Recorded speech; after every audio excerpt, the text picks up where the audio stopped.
Oke, halo semuanya, kembali lagi bersama saya Subur. Dan saya Ian. Kami dua goblok yang nggak terpisahkan. Bentar, lu aja yang goblok, jangan bawa gua, oke? Hai. Pada kesempatan kali ini kami akan menceritakan sebuah film yang berjudul Grow Up. Jadi film Grow Up ini besutan dari sutradara Dennis Dugan yang menceritakan tentang kisah 5 sahabat yang konyol, asli konyol. Kalian semua harus nonton film ini, recommended banget dari gua. Dan mereka ini ya judulnya Grow Up, tapi mereka yang kayak udah dewasa tapi masih kekanak-kanakan. Ya, kayak lu ya. Oh sorry, gua udah tua. Film yang bergenre komedi ini akan membawa kita pada tahun 90-an. Jadi pada awal cerita ini kita akan dibawa ke sebuah pertandingan bola basket. Bola basket tingkat SMP yang di mana pemain-pemainnya ini adalah pemeran-pemeran dari kelima sahabat yang akan kita ceritakan di masa depan. Ya udah, biar tidak berbasa-basi, biar tidak kalian penasaran, Biar gak goblok. biar nggak goblok kayak teman saya yang di sebelah ini, kita langsung ke 30 tahun ke depan aja. Oke, let's go. Yeah. Hey, we're here to celebrate the kids' shots, not your shots. Anyway, I want to talk about what you kids did this afternoon. You know, you played the game just like I always ask you to. You left everything you had out there on that court so that when the final buzzer went off. Nah, setelah 30 tahun berlalu, mereka pun beranjak dewasa. Perkenalan dari ini karakter pertama kita yang bernama Lenny. Dia adalah agen bakat Hollywood, sukses, menikah dengan Roxanne dan mempunyai 3 orang anak. Ibunya kemana ya? Entahlah, Gak ada, Cok. entahlah, mungkin ya sibuk, ibu-ibu sibuk mungkin. Baca.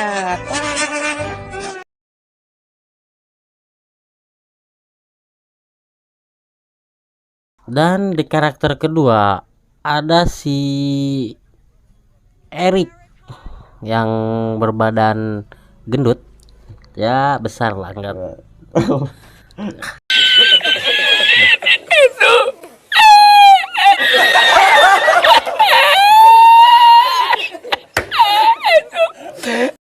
Gak Cok, yang gitu juga Cok. Yang berpatah Cok. Astagfirullah. Saking gedenya badannya sampai hancur itu pun, ya begitulah. Eric yang dia ini nanti mengaku ke teman-temannya dia itu mempunyai perusahaan furniture dan mempunyai 2 anak. Dan di karakter ketiga kita ada Kurt. Kurt ini orangnya lebih ke sensitif, lebih ke gimana ya, mungkin dia itu Agak alay gitu Cok. bisa jadi agak Iya, alay. iya agak alay gitu. Baca. Agak alay. Dan dia itu seorang ayah yang bekerja keras, tapi di rumah bekerja kerasnya. Ya, pengangguran gitu. Itu bahasa kasarnya bisa disebut pengangguran, Oh, tapi iya. Oke, bahasa oke. bekerja keras tapi di rumah bekerja kerasnya. Oke.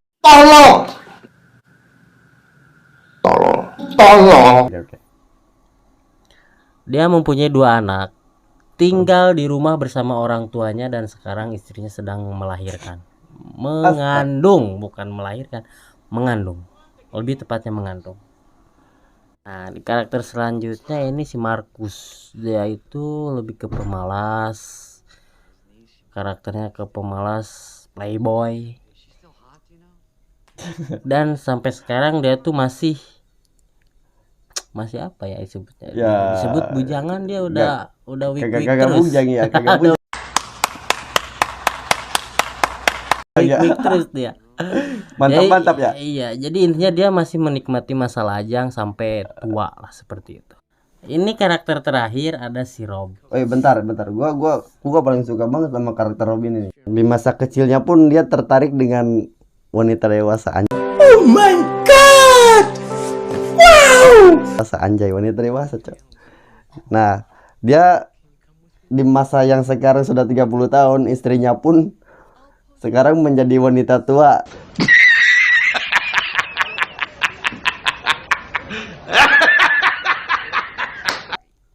Dia punya 3 orang anak. Nah, gua skip dulu aja, nanti gua ceritain anaknya kayak gimana. Lalu cerita pun beralih ke pemakaman. Ini ngomong-ngomong, pelatihnya itu udah meninggal dunia. Mereka pun ngobrol, bercerita tentang masa lalu dan memutuskan pergi liburan bersama ke tempat perayaan masa lalu mereka. Oke, liburan. Nah, mereka pun sampai dengan ya membawa mobil masing-masing. Ini kok kecil ya mobilnya? Ya, mungkin menyesuaikan. Setelah acara selesai, mereka pun sampai di sebuah villa dengan tujuan dapat mengembalikan rasa bahagia. Bahagianya. Iya, bahagia banget. Seperti mereka saat kecil dulu. Namun mereka kali ini datang dengan keluarganya mereka masing-masing. Saat pertama datang pun terlihat istri Lenny sepertinya tidak nyaman dengan keadaan ini. Karena mungkin dia sudah terbiasa dengan hidupnya yang mewah, selalu menikmati Orang kaya. orang kaya. Gila. Serasa dari kecil aja udah kaya. Iya, udah Sombong amat. kaya. Tapi sekarang dirinya harus tinggal dengan orang-orang yang tidak dia kenal sama sekali. Tak lama berselang, Lenny pun mengajak anak-anak untuk bermain di luar dan untuk menghilangkan rasa candu anak-anak pada teknologi zaman sekarang. Seperti main FF, Iya, Mobile Legend. Mobile Legend ya. Iya, anak-anak zaman dulu kan biasa petak umpet, Iya, gatrik. iya, benar Iya, ya. seperti itu main, lah. main bola ya. Iya, Bola PS. Kagak goblok. sama aja PS tolol. Goblok! Lalu mereka pun diajarkan untuk bersosialisasi dengan dunia luar.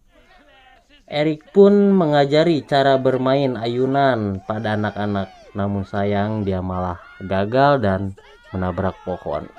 Sakit kayaknya ya.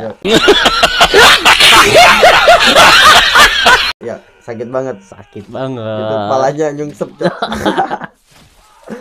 Malam hari mereka pun makan bersama. Di sini kita bisa lihat mereka saling berbeda pendapat. Hal ini menunjukkan mereka masih kekanak-kanakan. Di sini juga kita diperlihatkan dengan adegan di mana si anak Erik sedang Minum susu. kagak itu Sensor lah. iya. Kayak gitu lah. Dan secara mengejutkan, koki di restoran ini adalah musuh mereka pas di pertandingan bola basket dulu. Wow, ketemu musuh. Iya ya, enak gitu. Enak di mana enaknya? Antam palanya, Cok. Sikat. Oke. Kita sebut namanya aja Diki. Dan Diki pun menantang Lenny untuk bertarung kembali. Namun di sini Lenny menolak ajakan Diki kembali ke meja makan. Oke. Lenny meminta izin kepada teman-temannya karena besok dia harus pergi ke Italia mengantar istrinya pergi ke Milan. Hal ini tentu saja membuat teman-temannya yang lain kecewa karena mereka masih rindu kepada Lenny. Masih rindu Iya. tapi udah ditinggal ya. Iya, kayak lo berjuang terus lo ditinggal gitu. Kayak dia Sakit ya? Kayak dia ya intinya ya. Iya. Iya, lanjut. Iya. Tapi karena Lenny ini merupakan suami-suami takut istri, Wow, susi. iya susis ya. Mau gak mau dia harus menuruti permintaan istrinya. Wow. Pada malam hari, Lenny pun berkeramas, Berkemas. berkeramas, Ke Mas. keramas. Udah, lanjut. pusing gua. Salah lu. Untuk pergi ke Milan. Namun saat sedang berkemas, Lenny pun diganggu dengan suara berisik anak-anaknya dari kamar. Lenny segera mendatangi untuk mengomel. Namun saat dia baru membuka pintu, betapa terkejutnya dia melihat ini. karena anak-anaknya mulai bisa bersosialisasi terlepas dari kecanduan teknologi. Hal ini jelas membuat dia bahagia. Esok harinya istri Lenny bersiap untuk pergi ke Milan. Namun di sini istri Lenny tidak sengaja melihat anak-anaknya yang mulai akrab satu sama lain. Hal ini jelas jarang dilihat dia di kehidupan sehari-hari. Melihat hal ini, istri Lenny pun ikut bermain. Setelah bermain, istri Lenny pun tersadar bahwa momen-momen ini yang sangat berharga dan tidak boleh ditinggalkan. Ia pun tidak jadi berangkat ke Milan. Mendengar hal ini membuat semua orang bahagia. Wow, Oke, bahagia. bahagia dong. Bahagia di atas penderitaan orang Iya. yang tidak jadi pergi ke Milan. Enggak jadi.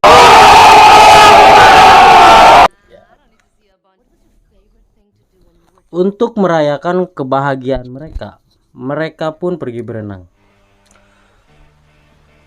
Di sana terlihat mereka yang sangat bahagia dan sudah sangat-sangat akrab antara satu sama lain. Para istri akhirnya berkumpul bersama dan para suami menghabiskan waktu bersama anak-anak mereka. Pokoknya di sini mereka kelihatan sangat-sangat senang sampai akhirnya tiba. Mereka ini didatangi oleh Nicky bersama timnya yang waktu kecil kalah bertanding. Di sini Diki lagi-lagi memaksa untuk melakukan pertandingan ulang, namun lagi-lagi Lenny menolak ajakan tersebut. Cerita pada malam hari. Mereka akhirnya minum-minum dan menghabiskan waktu bersama para istri mereka masing-masing.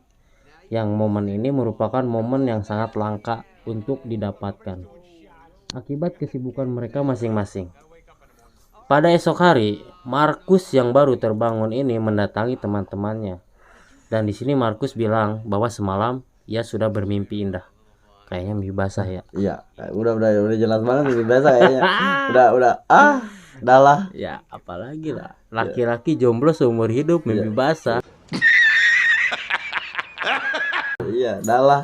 Dia pun menjelaskan bahwa dia semalam tidur bersama wanita tercantik di dunia. Uhuy. Wih, mantap. Oh my god. Wow. Sampai-sampai si wanita tersebut terluka dan di saat bersamaan anak Rob tiba-tiba memanggil mereka, dan anehnya dari anak Rob ini terluka dahi. Rob yang mengetahui hal tersebut pun langsung marah dan mengejar Markus. Setelah sesi kejar-kejaran, akhirnya anaknya datang dan menyatakan bahwa dia nggak pernah tidur sama si Markus. Di saat bersamaan para istri pun datang dan akhirnya di sini semua orang mengakui hubungan mereka masing-masing. Di sini tuh mulai sesi jujur-jujuran antara teman. Mereka jujur satu sama lain. Jujur ya, sama Terbuka satu sama lain. ya, sama nenek-nenek Iya, gitu. nenek-nenek juga. Lenny pun jujur. Dia tidak senang dengan kondisi keluarganya yang saling mengabaikan dan terlalu bergantung pada teknologi. Kemudian Kurt pun jujur. Ia ini hanya seorang ayah rumah tangga. Ayah rumah tangga, perasaan nggak ada. Adanya itu ibu rumah tangga, Ibu bukan. rumah tangga ya. Ya, dunia memang udah terbalik. Yang berdiam diri di rumah. Setelah itu Eric pun ikutan jujur bahwa selama ini ia bukanlah orang yang sukses dan mempunyai mobil mewah agar terlihat seperti orang kaya. Sebenarnya secara tidak sadar adegan ini mengajarkan kita untuk selalu berpegang teguh pada kejujuran. Karena sebenarnya kejujuran ialah merupakan pondasi yang diperlukan dalam menjalin sebuah hubungan satu sama lain. Kok gue jadi so bijak? Ya emang kayak gitu, cowok. Alur ceritanya kayak gitu. Oh begitu. Emang gue yang so bijak ini. Ya udah. Ya. Terlihat hubungan mereka pun terlihat semakin akrab. Lalu mereka pun ditantang kembali untuk bermain basket oleh Diki. Dan Lenny akhirnya menyetujui ajakan tersebut. Mereka berlima pun mengganti kostum sambil disemangati oleh para istri mereka yang uhuy. Oh my god. Wow. Aduh. Pertandingan pun dimulai. Terlihat Lenny dan timnya masih sangat jago. Pertandingan berlangsung dengan sangat-sangat sengit dan para istri di sini terus mendukung mereka. Setelah bertanding cukup lama, mereka pun akhirnya kelelahan. Singkat cerita, akhirnya pertandingan pun dilanjutkan dengan Lenny dan Dicky yang dibantu oleh anak-anak mereka masing-masing. Tapi sebelum pertandingan berlanjut, istri Mackenzie ini malah diganggu sama penonton di sana. Pertandingan pun kembali berlangsung. Lenny dan Dicky bersama anak mereka bertarung dengan sangat sengit. Sampai tiba di menit Lenny mendapat sebuah kesempatan untuk memenangkan pertandingan tersebut. Namun ini yang dilihat Dicky dan orang-orang di sana agar dengan sengaja tidak memasukkan bola tersebut.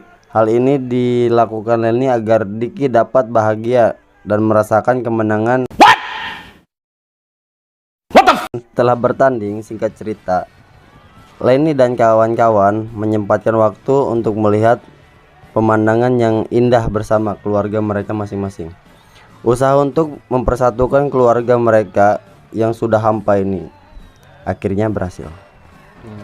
Film pun selesai. Film pun selesai. Nah, jadi di film ini walaupun ini film merupakan film yang udah sekitar 11 tahun 10 tahunan ke belakang lah ya.